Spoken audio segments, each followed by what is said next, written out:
Let's see how we can permanently stop Windows 10 updates. So in this video I'm going to show you just that. So first you need to press Windows key plus R from your keyboard, type services.msc.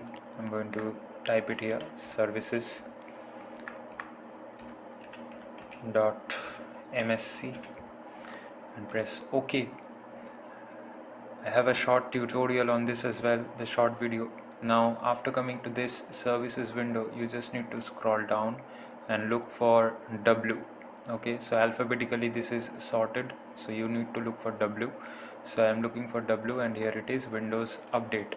So you need to double click on this. It's running at the moment, so you just need to take the startup type as disabled, and the services status is running, so you need to stop this, and it will take a bit of time, and then it's again running. You need to stop this here, close, and you can see the Windows Update is being disabled. So you need to apply, and then you need to press OK, and you need to close this. So this is how you can permanently stop your Windows 10 updates. So thanks for watching this video. Stay tuned.